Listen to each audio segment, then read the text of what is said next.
que você tá fazendo aí hoje? Furando uns buracos aqui. 10 buracos aqui pra empunhar uma. Pra fechar aqui uma cerca aqui pra plantar um capim e soltar os bezerros.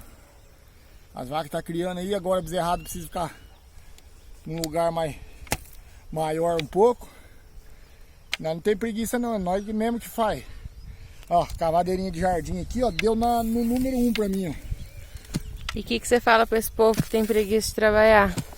Pior coisa do mundo é o caboclo ter preguiça. O cabra com preguiça, ele não dá conta de arrumar nada na vida.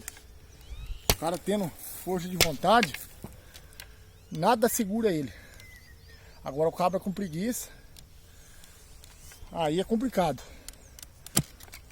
Bom fim de semana pra vocês.